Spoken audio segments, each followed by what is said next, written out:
Los niños de 7 años para abajo pueden pasar a su clase. Niños de 7 años hacia abajo, por favor pasen a su clase. Bueno, pues les invitamos a que vayan tomando papel, pluma, para que vayan escribiendo notas. Como siempre les decimos, ustedes no saben cuándo podrán compartir este estudio o cuándo les será de beneficio a ustedes nuevamente. Cuando Saúl llega a este capítulo número 13, él está en la cúspide de su reinado. Tiene un testimonio íntegro, cuenta con una excelente relación con el profeta de Dios, Samuel. Tiene el apoyo de todo el pueblo está unificado. Es más, viene de una gran victoria militar. Pero lo más importante es que cuenta con la comunión de Dios. Él tiene la ayuda de Dios. Dios le ha equipado con todo lo que él necesita para que sea un rey exitoso. Pero desafortunadamente, en este capítulo, el reinado de Saúl va a comenzar a desboronarse.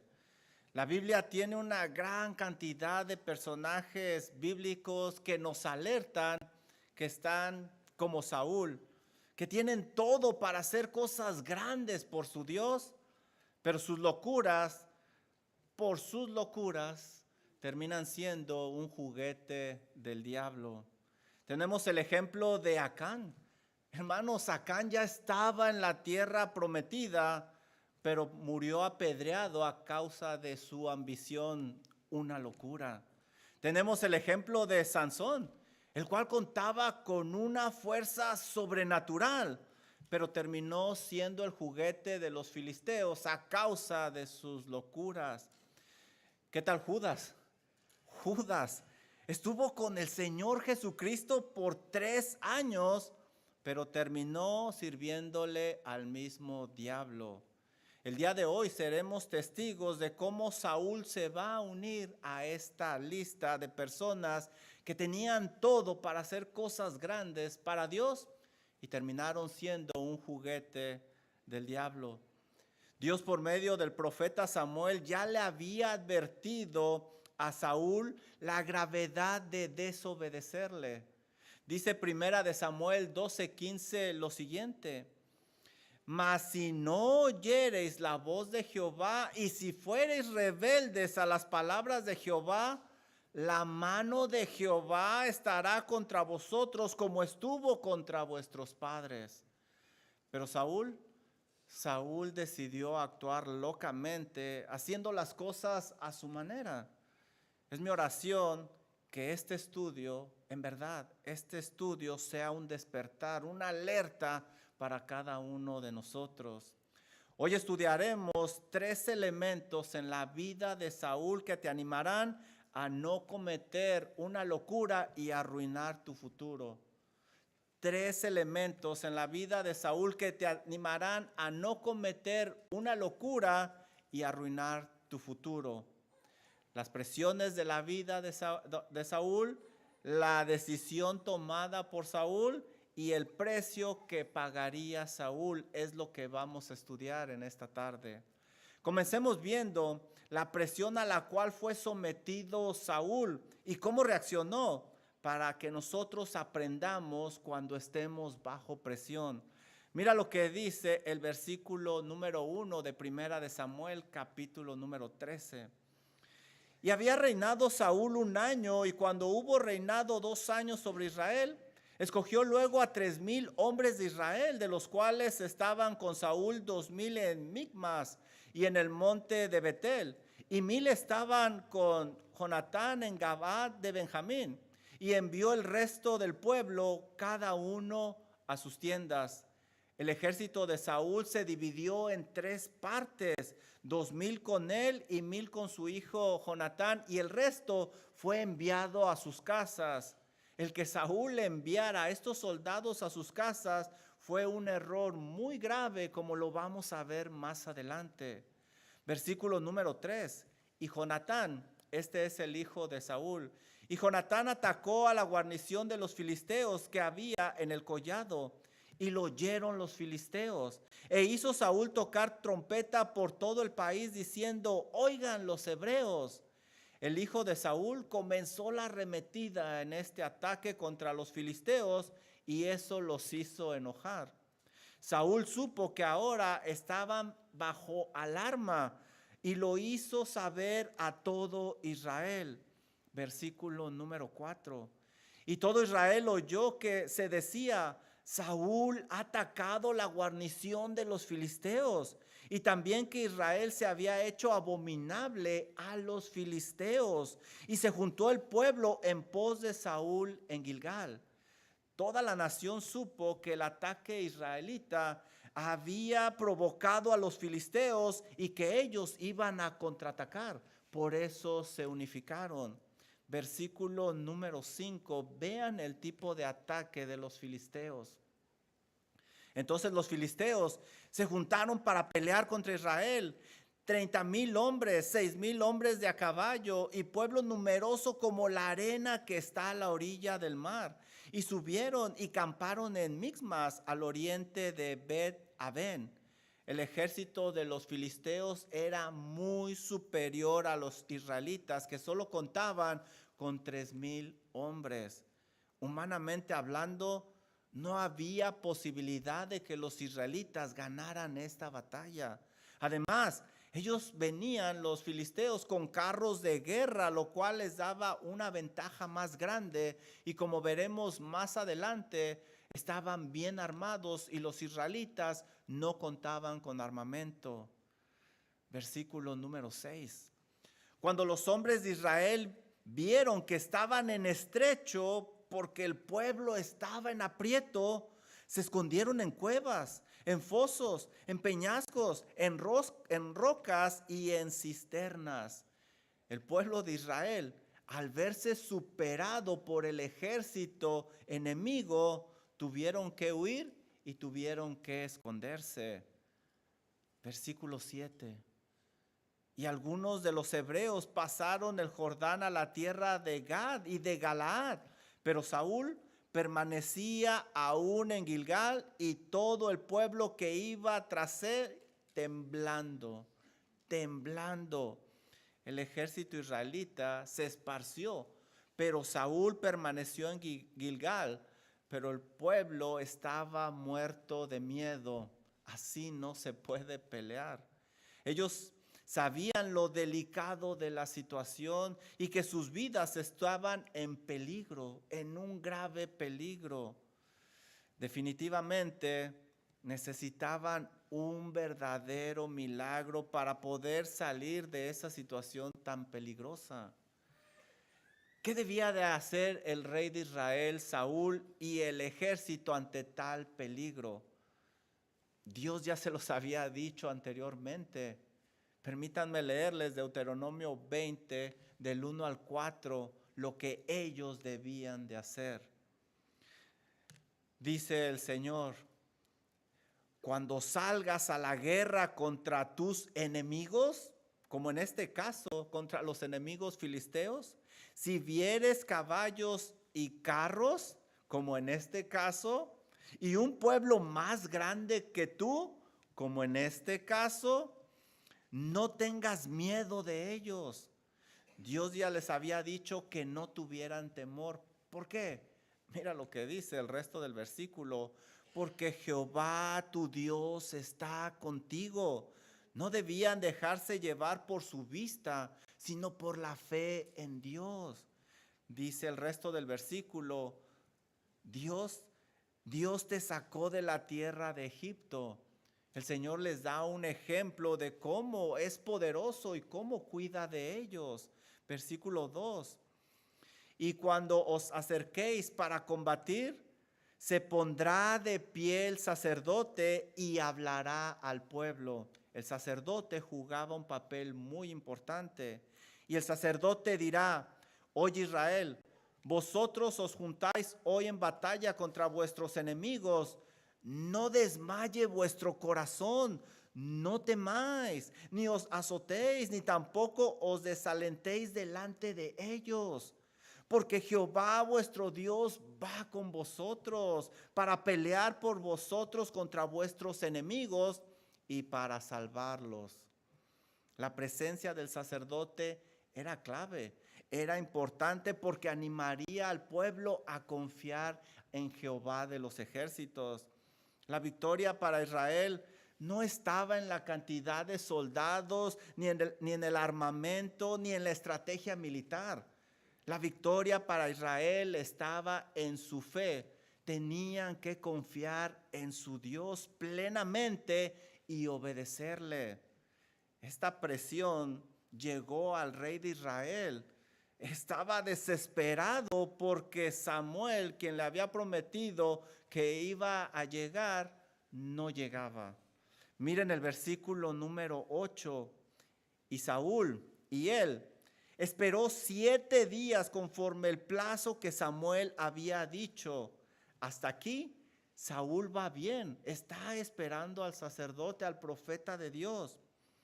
Pero Samuel no venía a Gilgal y el pueblo se le desertaba. Samuel había prometido que realizaría los sacrificios propios de la batalla. Saúl tenía que esperar 7 días, como se dice, primera de Samuel, capítulo 10, versículo 8. Pero el tiempo pasaba y Samuel no llegaba y el pueblo iba dejando a Saúl.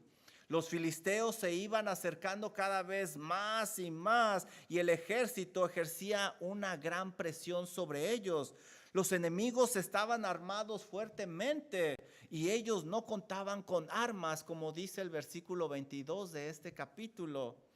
El pueblo estaba aterrorizado y estaba dejando solo a Saúl poco a poco. Humanamente hablando, el rey Saúl estaba bajo una presión increíble. Yo me pregunto cuando leo esto, ¿y dónde está Dios? ¿Por qué permite esta situación? ¿Por qué no ayuda a Samuel para que llegue y ayude a Saúl y puedan ofrecer el holocausto? ¿Por qué? Definitivamente, el que no llegara Samuel no era una coincidencia. Nosotros creemos en un Dios soberano que estaba permitiendo esta situación. El Señor estaba obrando detrás de escena para mostrarle a Saúl dónde estaba realmente su corazón.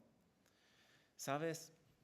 Las presiones de la vida son como el agua caliente, saca lo que realmente hay en la bolsita de té.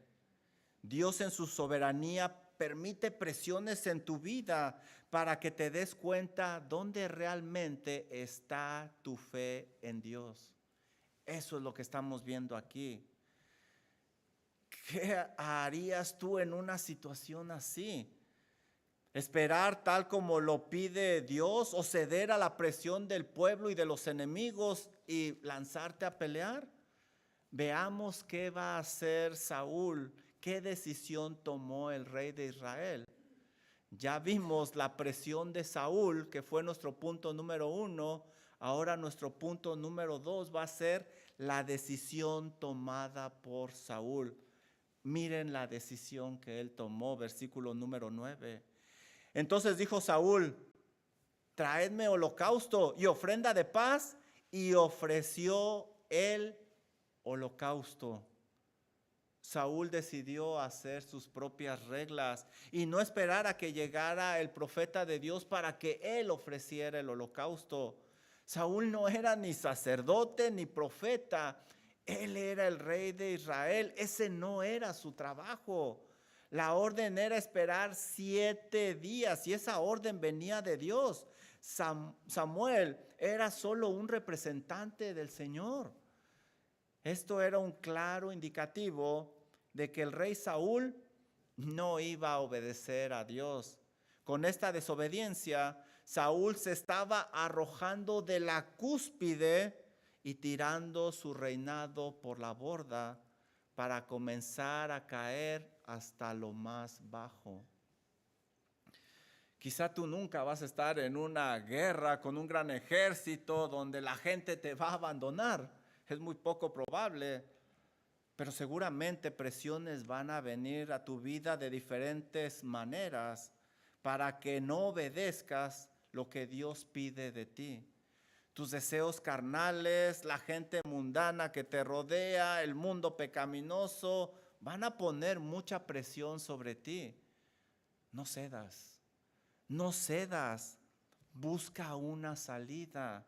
Dios es fiel y siempre provee una salida para su pueblo.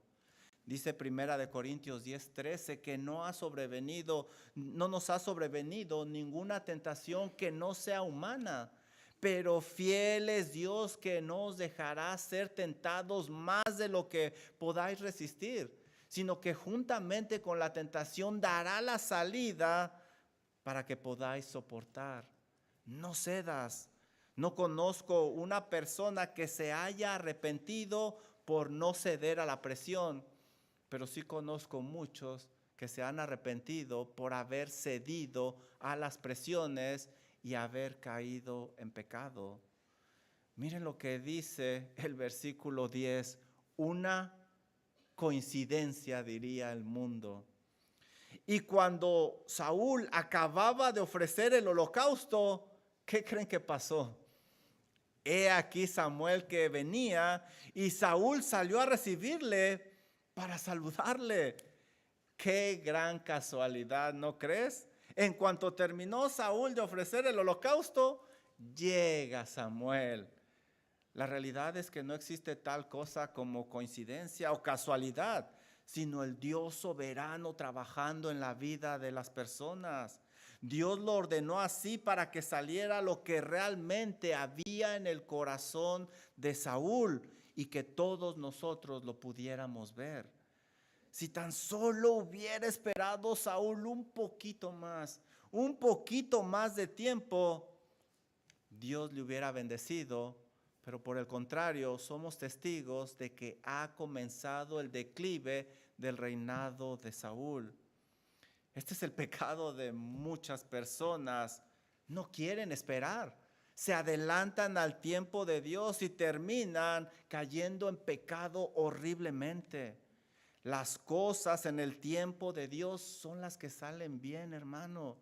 Hay que aprender a esperar en el Señor. Versículo número 11, miren lo que le dice Samuel a Saúl.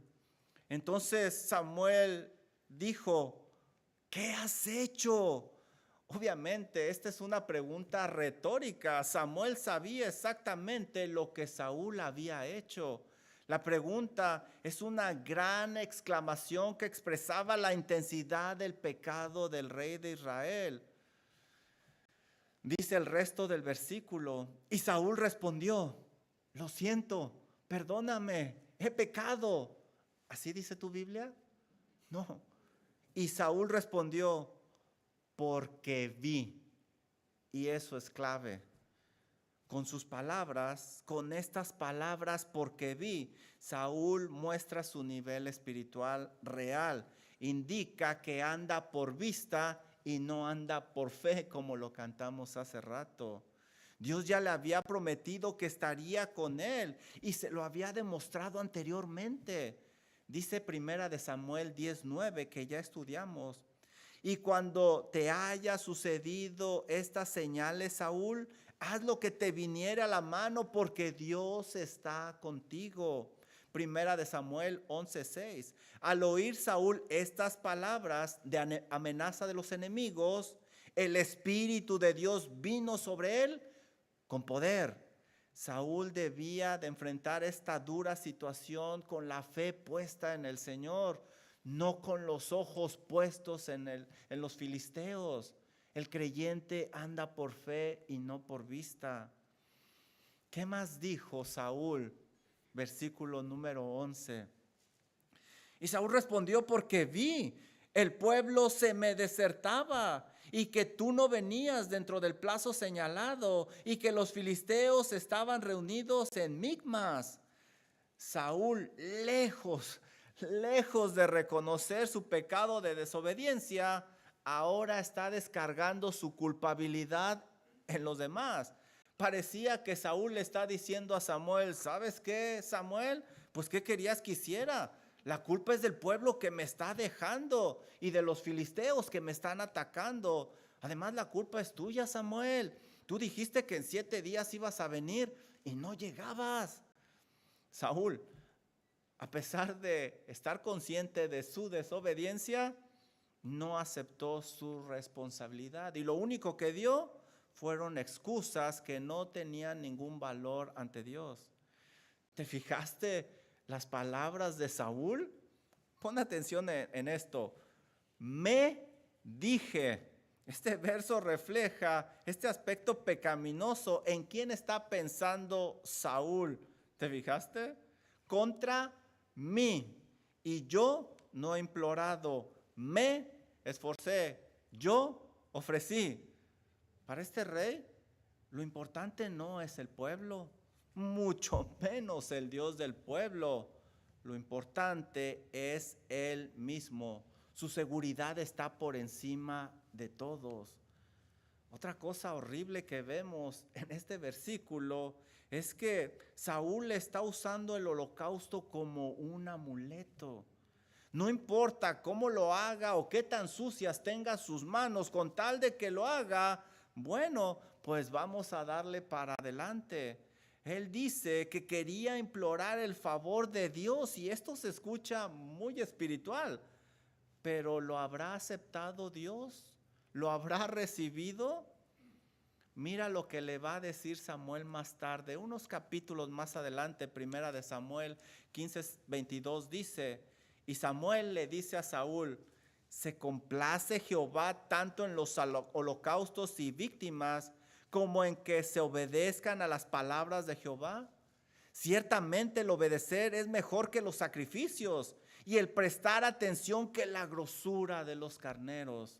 En otras palabras, no sirvió de nada ese sacrificio. Es imposible obtener la ayuda de Dios mediante la desobediencia.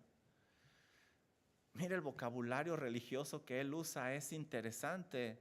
Como podemos ver, Saúl sabe el vocabulario cristiano, pudiéramos decir en nuestros días, pero la realidad es que él no tiene una devoción a Dios. Este es un elemento que engaña a muchos. Mira cómo habló Saúl. No he implorado el favor de Dios, como si fuera alguien que vive en oración constantemente.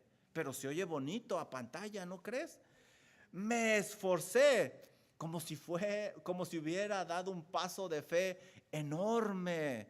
Y luego dice, ofrecí holocausto, como si fuera un erudito en la ley mosaica levítica de los sacrificios. Saúl, como muchos, se sabe las respuestas correctas, habla muy espiritual, pero la realidad es que su corazón no está con el Señor. Bien dice el Señor Jesucristo en Mateo 15:8, este pueblo se sabe el vocabulario, este pueblo de labios me honra, pero su corazón que yo puedo ver está lejos, muy lejos de mí, y ese es el caso de Saúl. No te engañes, querido hermano, amigo. Si no haces las cosas a la manera de Dios, Él no las va a aceptar por más que las maquilles, por más que descargues tu responsabilidad ante los demás. Ante Dios no hay excusa.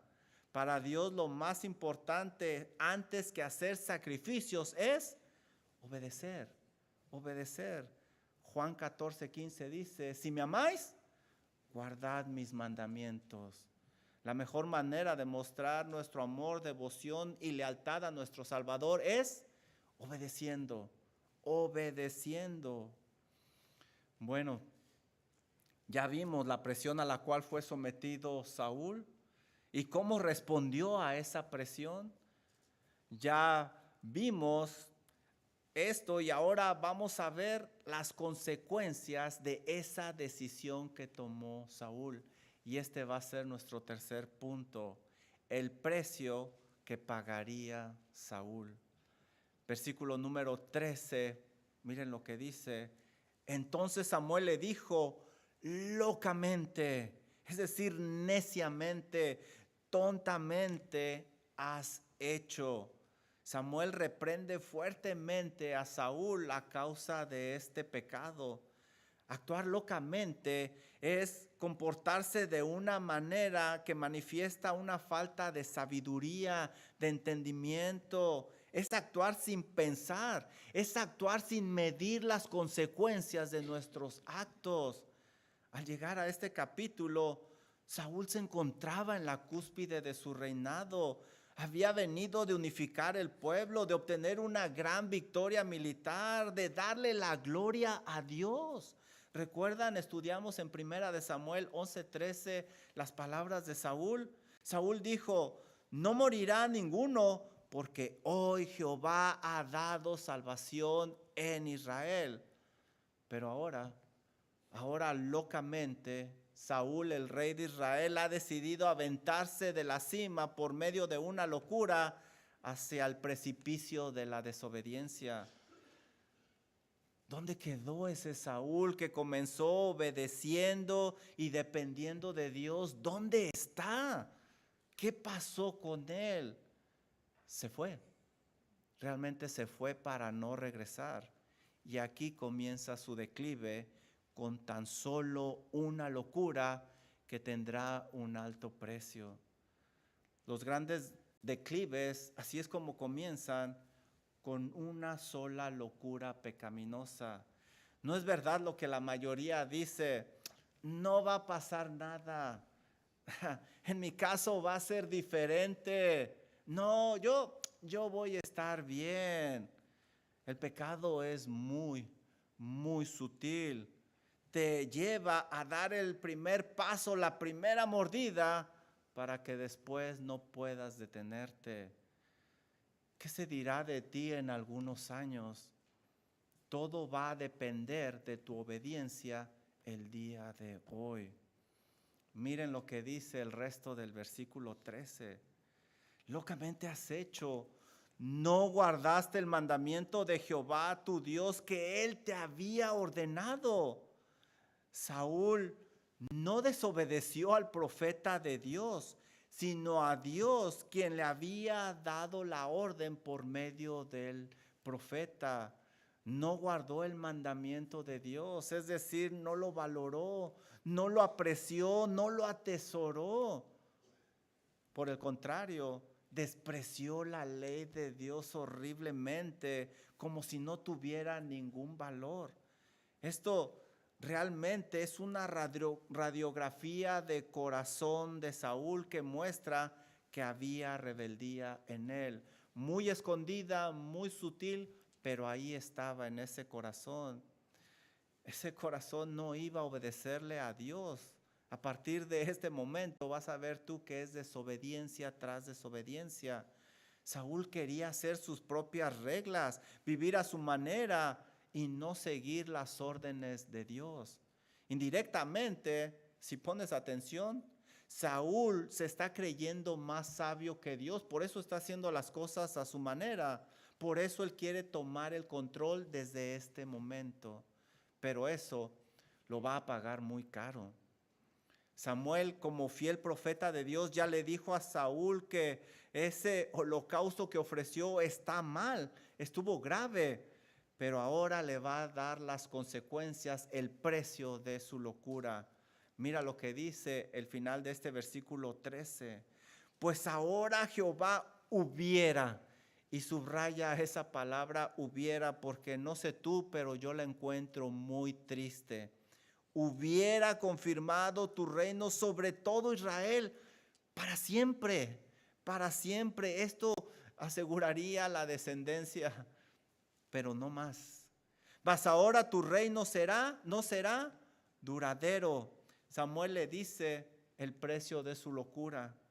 Comenzó con la pérdida de su reinado. Samuel no está mintiendo. Si no hubiera desobedecido a Dios, Dios hubiera confirmado su reino. Pero tampoco esto le tomó por sorpresa a Dios, quien es omnisciente. Sabía lo que Saúl iba a hacer. Porque recuerden, que no se nos olvide, este es el rey que escogió el pueblo. no es el rey que eligió el Señor. A este rey Dios le dio el permiso de gobernar, pero nunca le dio su bendición. El pastor Luis Contreras dice lo siguiente al respecto: Dios le dio todo a Saúl para ser un buen rey, pero Saúl hizo todo para ser un rey malo. Qué triste, en verdad qué triste, cuando vemos personas creyentes que tenían todo para destacar y terminan siendo la burla del mundo como Saúl. Mira lo que dice el versículo 14, una cosa más que le acontecería. Jehová se ha buscado un varón conforme a su corazón, el cual Jehová ha designado para que sea príncipe sobre su pueblo, por cuanto tú no has guardado lo que Jehová te mandó. Y levantándose Samuel, subió a Gilgal, a Gabad de Benjamín. El siguiente castigo a causa de su locura es que la línea real va a cambiar a otra familia. Su pecado ahora está afectando a sus hijos, a sus descendientes, quienes van a perder los privilegios reales que ahora tenían. Esto es una gran pena, ya que como vamos a estudiar en el próximo capítulo, su hijo Jonatán es un varón temeroso de Dios, pero a causa de la locura de su padre, no podrá llegar a ser el próximo rey de Israel. ¿Cómo causa tristeza, hermanos, cuando vemos a tantas familias que a causa de la locura de sus padres viven en dificultad, viven en problemas? Una locura afecta terriblemente el futuro de cada miembro de la familia, como lo vemos en el caso de Saúl. En este punto es donde se va a cumplir la profecía que indica que el rey eterno vendría de la tribu de Judá. Génesis 49:10. Saúl no podía hacer el cumplimiento de esa profecía porque el rey que Dios había prometido y que reinaría eternamente tendría que venir de la tribu de Benjamín.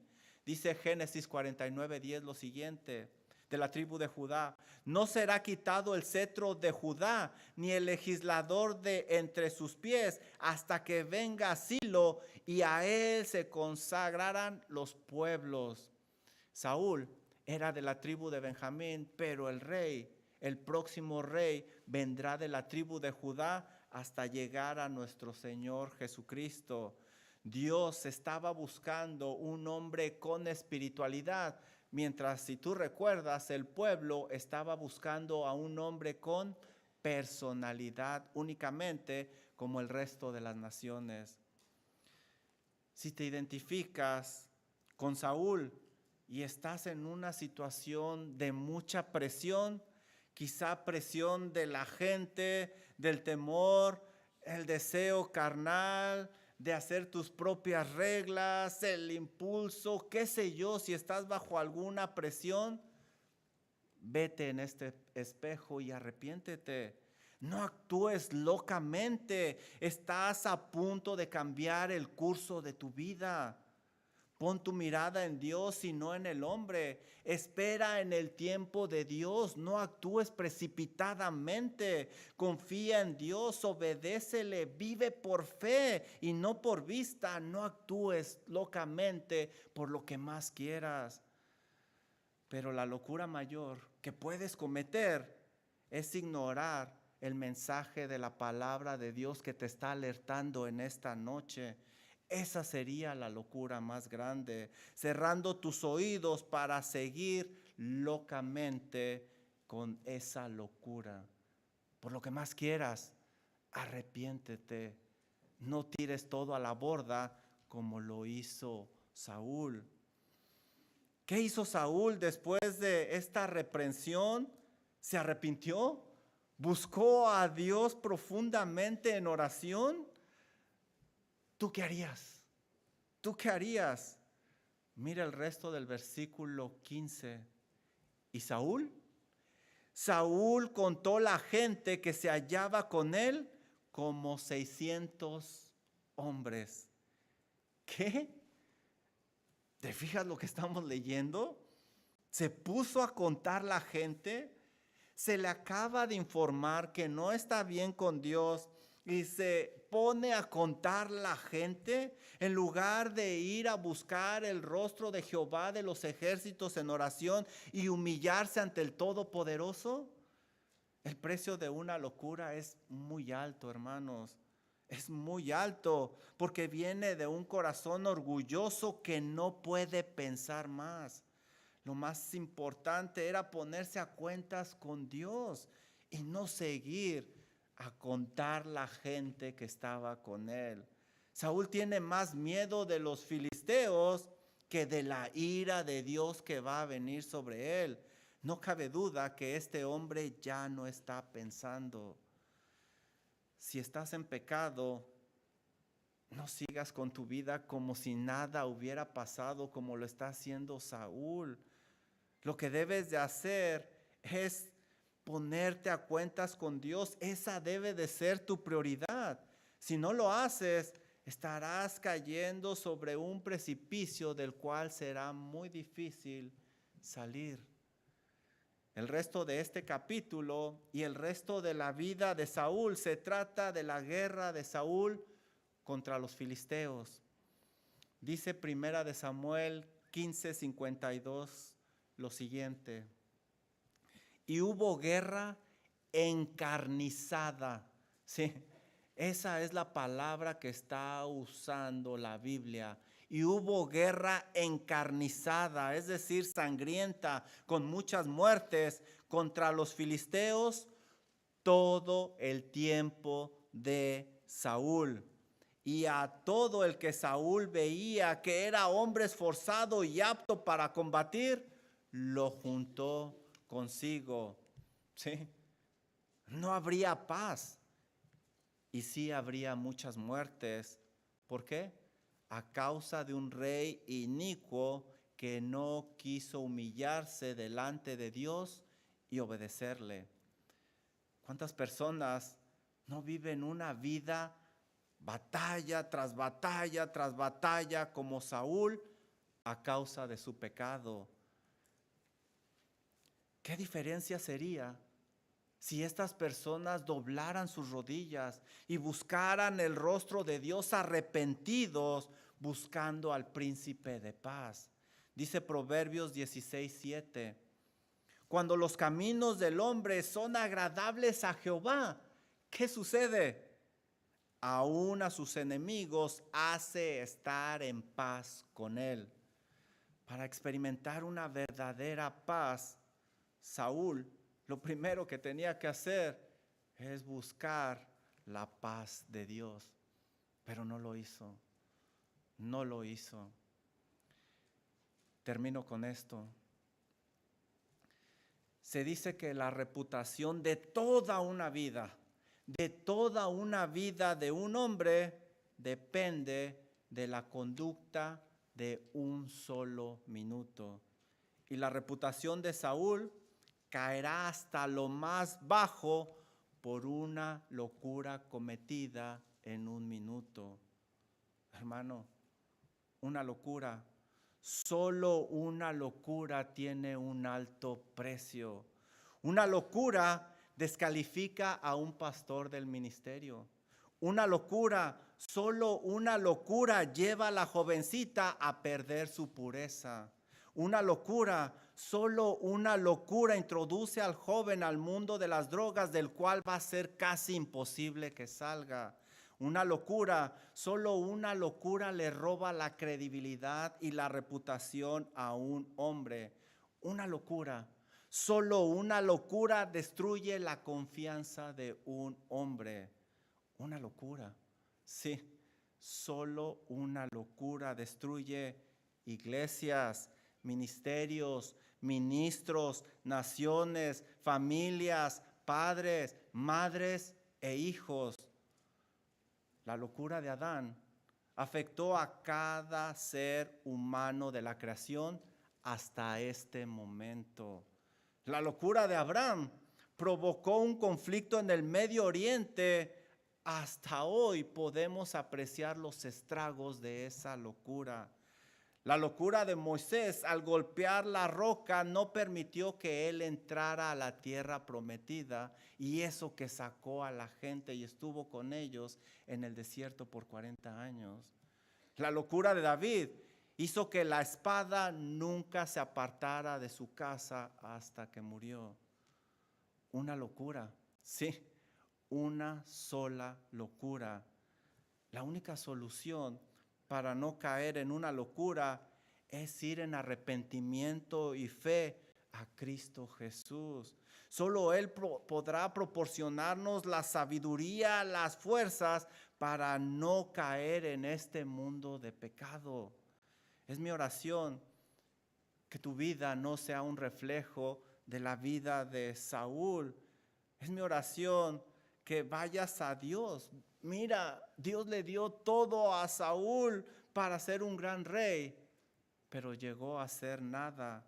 Si estás dentro de una locura, salte de ella, arrepiéntete, pídele perdón a Dios, quien es grande en perdonar y es misericordioso.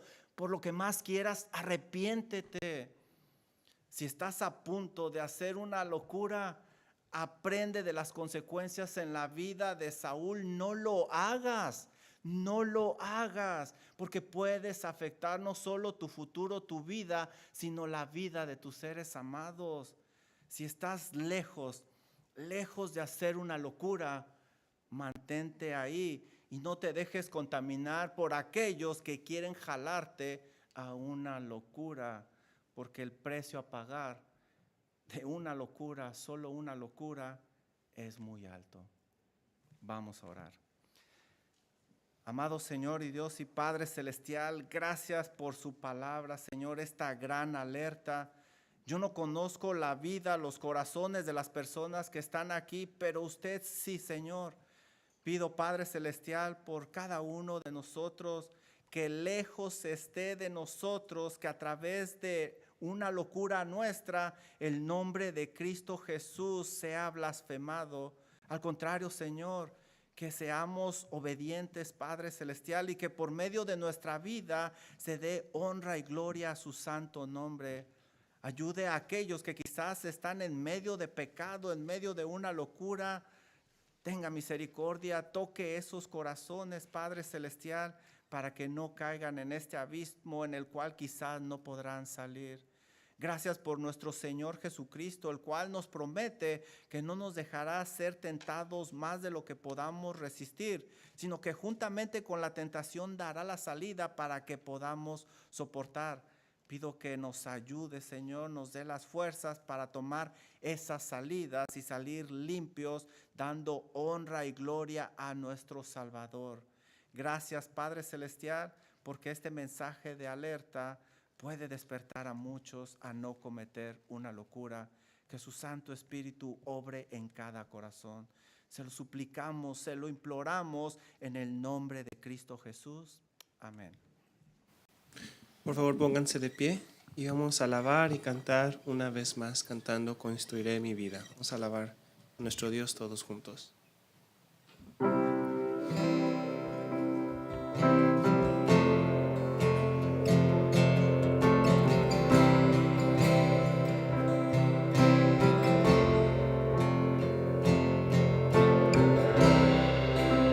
Digno de recibir toda adoración,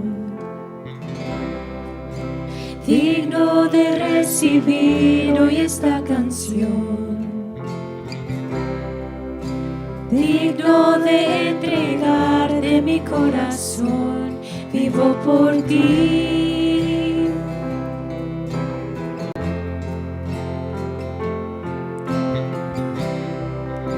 Cristo Jesús, no hay otro nombre igual. Cristo, no hay nadie más que pueda salvar. Digno de entregarte mi corazón, vivo por ti,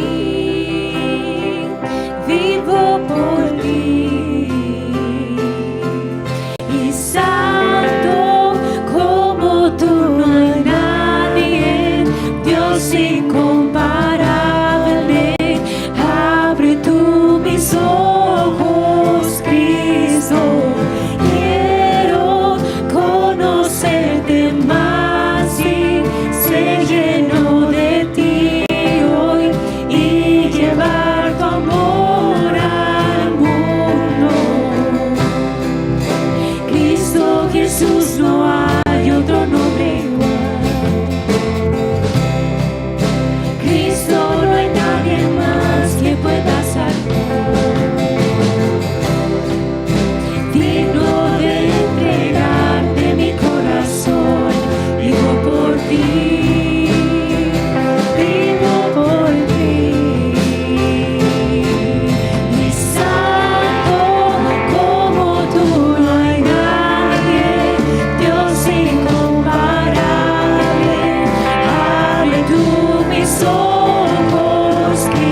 seguro.